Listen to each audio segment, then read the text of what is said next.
जय सियाराम मित्रों, अखिल वैदिक का आप सबको प्रणाम। काफ़ी अंतराल के बाद मैं आपके समक्ष फिर से प्रस्तुत हूँ लेकर के भारतीय सनातन वैदिक दर्शन का आधुनिक परिप्रेक्ष्य में महत्व की एक नई श्रृंखला जो जो कड़ी है। तो आज की कड़ी में मैं आपके समक्ष कुछ और वैदिक दर्शन के बारे में चर्चा करूँगा। जैसा कि अभी तक वेद के भाग, उसके अंग, उसके दर्शन, उसके विभाग, उसकी पद्धति, बहुत कुछ पुरानी श्रृंखला में चर्चा हुई।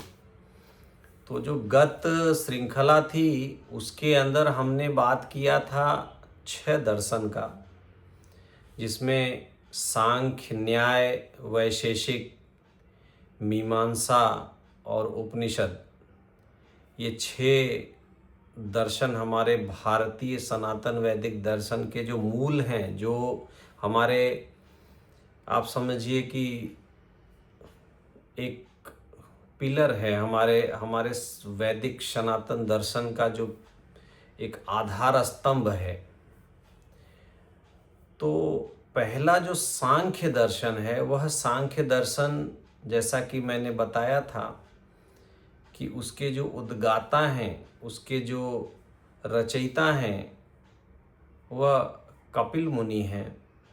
और पुराणों में तो कपिल मुनि को भगवान विष्णु का अवतार भी कहा गया है।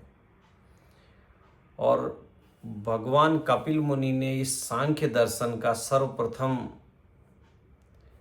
रचना जो हमारे समक्ष आज प्रस्तुत है। वैसे तो सांख्य जो शब्द है और सांख्य के जो सूत्र हैं, उन्होंने सूत्र जो लिखे हैं वह महाभारत, रामचरितमानस, रामायण, बहुत जगह पे श्रीमद् भगवत गीता में सांख्य का आप नाम सुनेंगे। लेकिन आपको जान के आश्चर्य होगा कि सांख्य का कोई भी इस समय लिखित में कोई एक प्रमाणिक ग्रंथ कहीं पर भी उपलब्ध नहीं था। और हम बहुत आभारी हैं, एक महान दार्शनिक हमारे भारत के श्रीमान ईश्वर कृष्ण जी, उन्होंने उसके ऊपर शोध किया और बहुत सारे प्राचीन ग्रंथों, प्राचीन लिपियों को अध्ययन करके उन्होंने एक कारिका लिखी जिसको सांख्य कारिका कहते हैं। तो सांख्य कारिका ईश्वर कृष्ण जी ने जो लिखी है, उसके अंदर सांख्य के जो सूत्र थे, जो कपिल भगवान ने, ऋषि जो हमारे थे कपिल भगवान, उन्होंने जो उसके अंदर एक अपना दर्शन लिखा था, वह बहुत ही अविस्मरणीय है, बहुत ही अद्भुत है, विलक्षण है।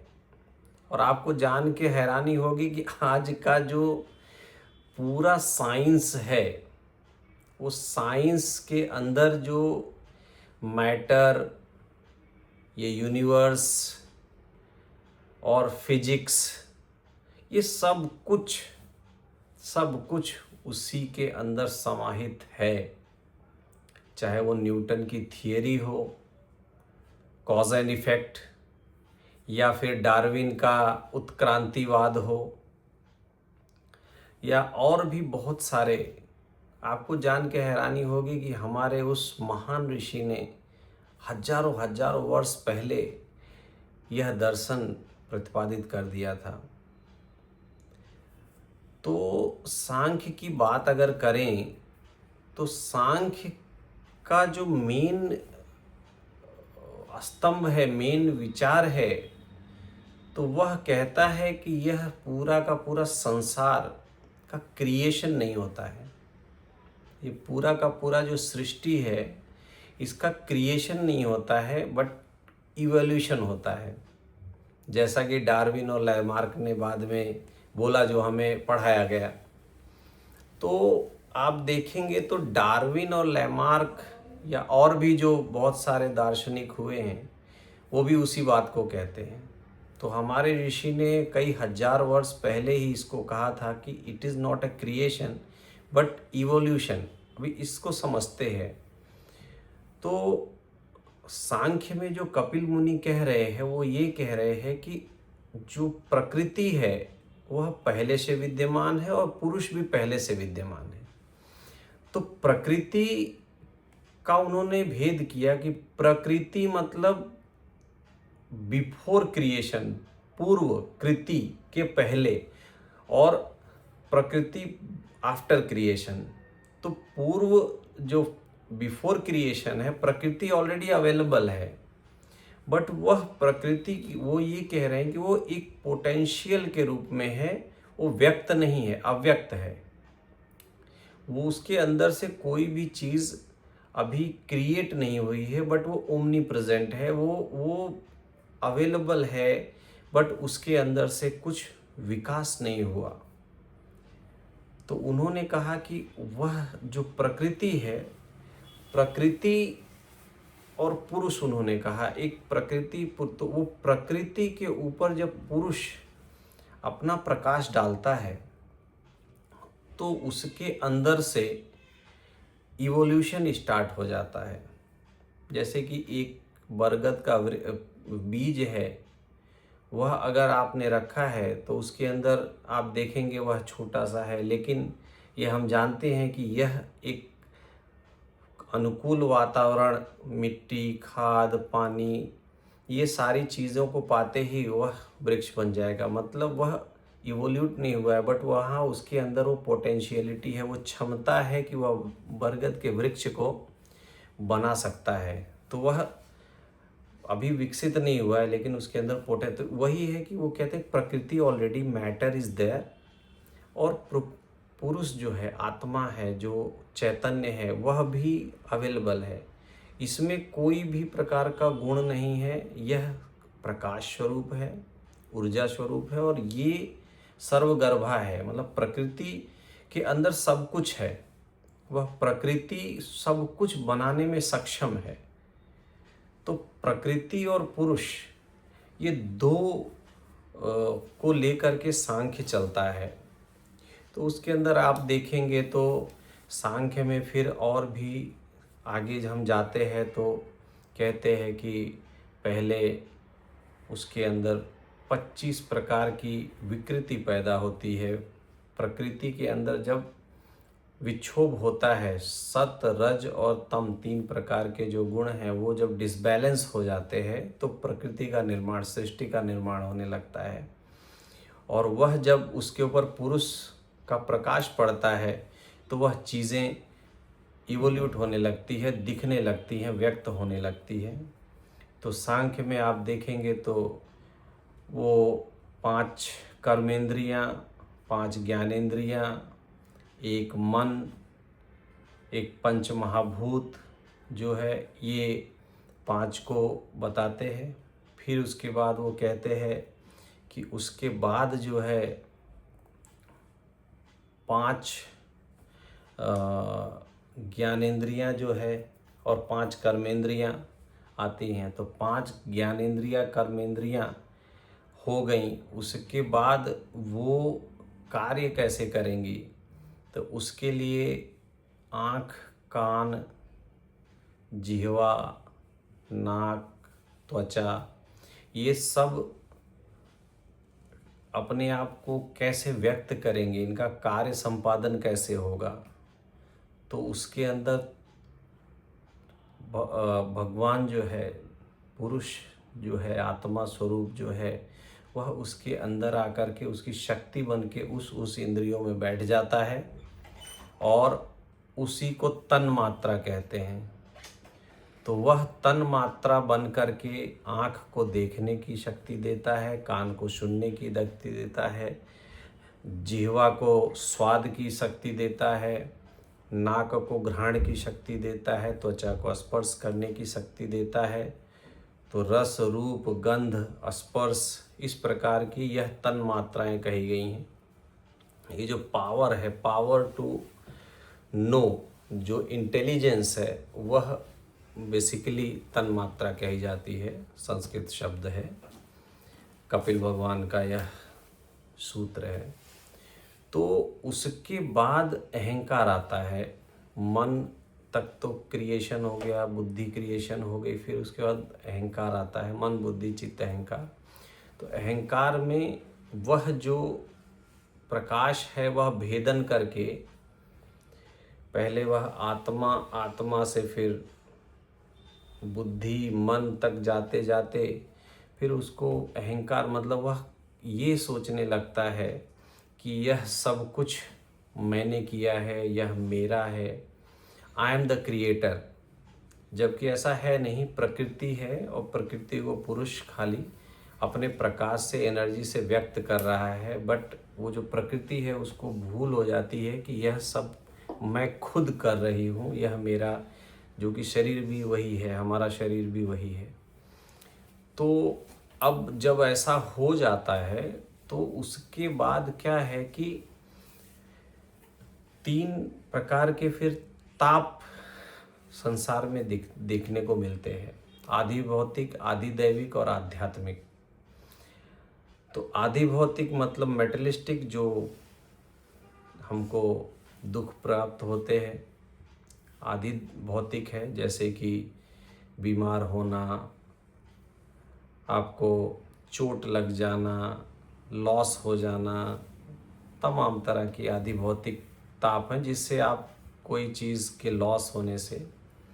आदि दैविक का मतलब है कि वह ताप जिसका प्रत्यक्ष कारण आपको पता नहीं चलता है, लेकिन उसका कारण कुछ और हो सकता है कि आपको पता नहीं है और आपका कोई वस्तु चोरी हो गई, या आपकी गलती नहीं है फिर भी आपको किसी ने अपमानित कर दिया, या आप ऐसी चीज़ें जो आपको पता नहीं चलता है, दैववशात कहते हैं, उसका प्रारब्ध होता है और उसके और भी कारण हैं।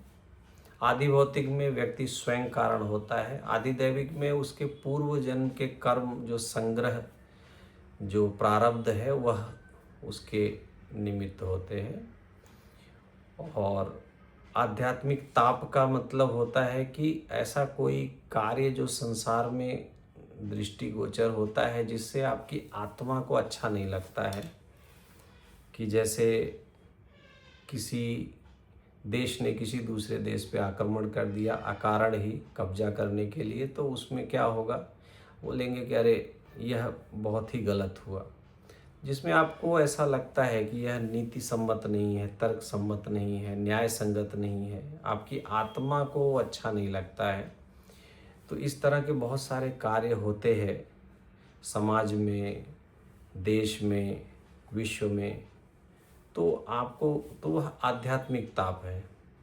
तो ये तीनों जो ताप है यह कुछ है नहीं, यह कारण सात्विक, राजसी और तामसी त्रिगुणमयी जो प्रकृति है उसके ही डिसबैलेंस की वजह से होता है।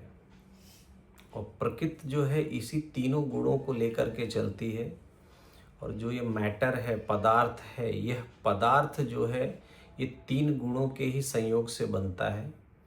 और इसके अंदर पोटेंशियलिटी पहले से है, इसके अंदर ऑलरेडी एनर्जी है, लेकिन ये उस अपने क्रिएशन के फॉर्म को तभी अचीव कर पाता है जब उसको कोई प्रकाश मिलता है, उसको कोई व्यक्त करने के लिए बाहर से सोर्स मिलता है जिसको पुरुष कहते हैं। तो यहाँ पे आप सांख्य को समझ गए होंगे कि सांख्य बेसिकली प्रकृति और पुरुष, ये 2 फिलॉसफी को लेके चलता है और ये दोनों फिलॉसफी अद्वितीय है। इसके अंदर आप देखेंगे तो जो फ्रायड नाम के बहुत बड़े साइकोलॉजी के विद्वान हुए हैं, सोक्रेटिस हुए हैं, ये सब लोगों ने इसी सांख्य के किसी न किसी सूत्र को उन्होंने अपनी भाषा में कहीं न कहीं अपने विचारों में उसको प्रकट किया है। तो यह पूरे वर्ल्ड लेवल पे इस दर्शन को बहुत ही ज़्यादा सराहा गया है, अपनाया गया है, और हम सब बहुत बड़भागी हैं कि हमारे ही धरती पे कपिल मुनि नाम के ऋषि ने यह चिंतन किया, यह दर्शन किया आज के हजारों वर्ष पूर्व। और हमारे पुराणों में उन्हें भगवान विष्णु का अवतार इसीलिए कहा गया। तो हम हमारे ऋषियों को, हमारे गुरु परंपरा, वैदिक परंपरा, सनातन परंपरा के प्रति हमेशा आभारी रहेंगे। हमें गर्व करना चाहिए कि हम उस सभ्यता के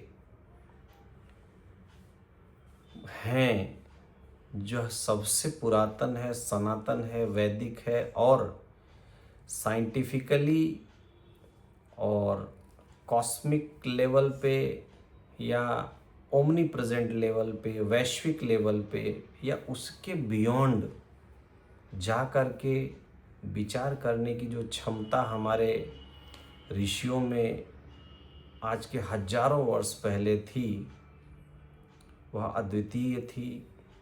और आज भी वह उतनी ही सत्य है जितनी तब थी।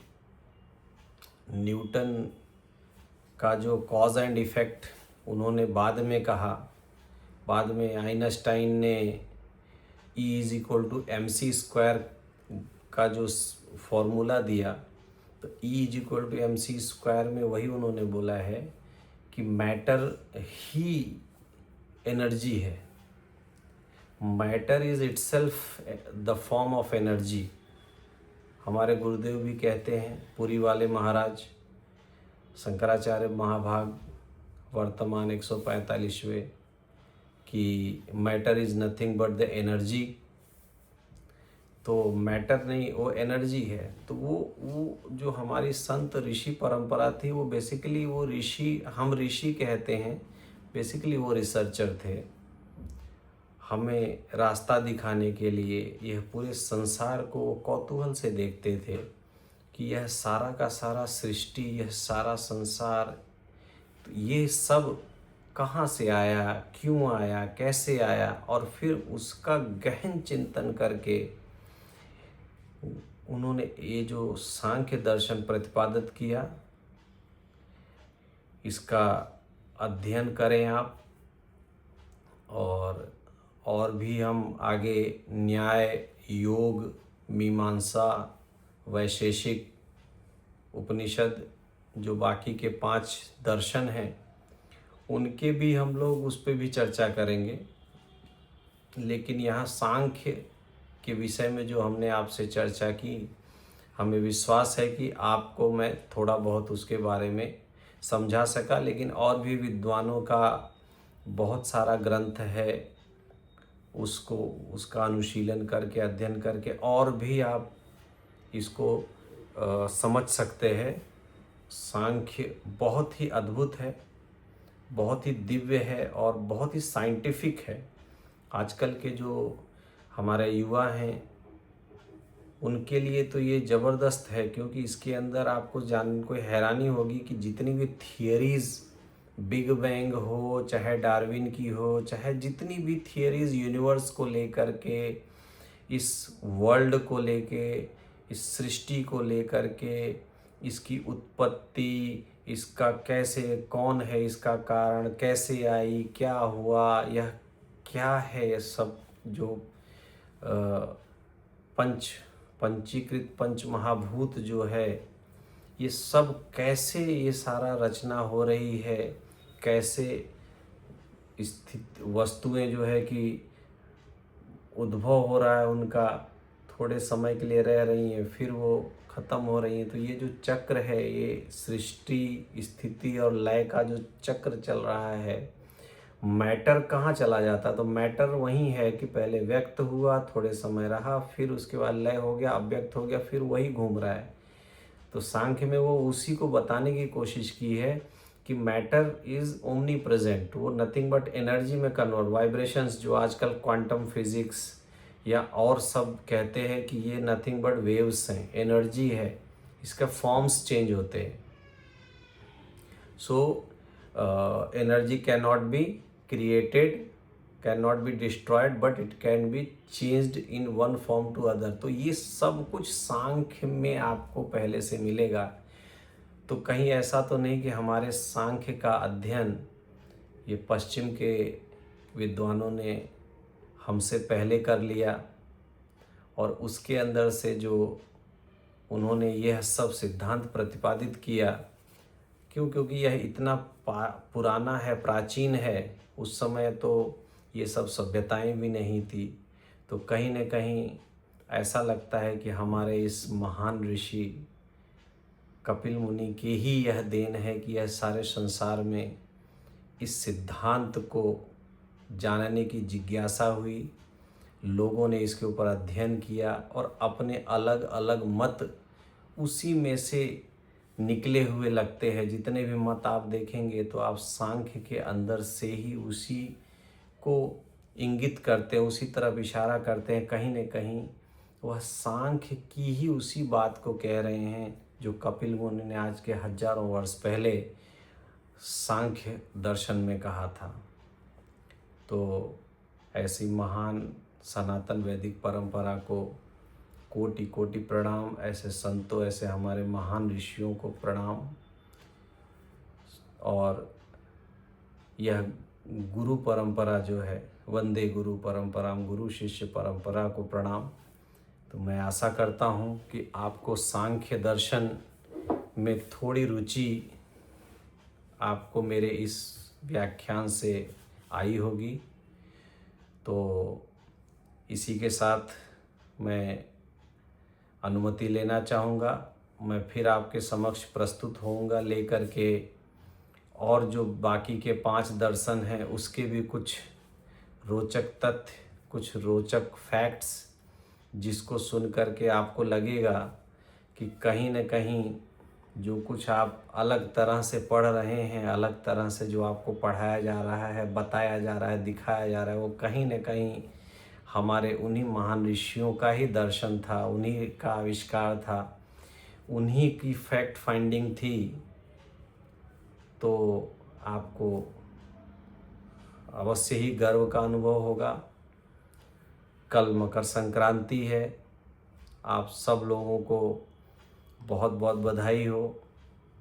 मकर राशि पे सूर्य का प्रवेश होगा और यह बहुत ही अद्भुत और बहुत ही विलक्षण पर्व है हमारे सनातन वैदिक धर्म में, दर्शन में। हमारे इस उत्सवों का बहुत महत्व है और यह हमारे इस ऋतु परिवर्तन जो है, यह जो शरद काल से जो ग्रीष्म ऋतु का प्रवेश होता है, ये फसलें, पंजाब में लोहड़ी मनाई जाएगी, साउथ में पोंगल मनाया जाएगा। तो ये अलग अलग प्रकार के जो हर जगह पे कहीं न कहीं उत्सव यह मनाया जाएगा कि जो नई फसल आ रही है, नया एक शरद ऋतु के बाद जो यह ग्रीष्म ऋतु का प्रवेश हो रहा है।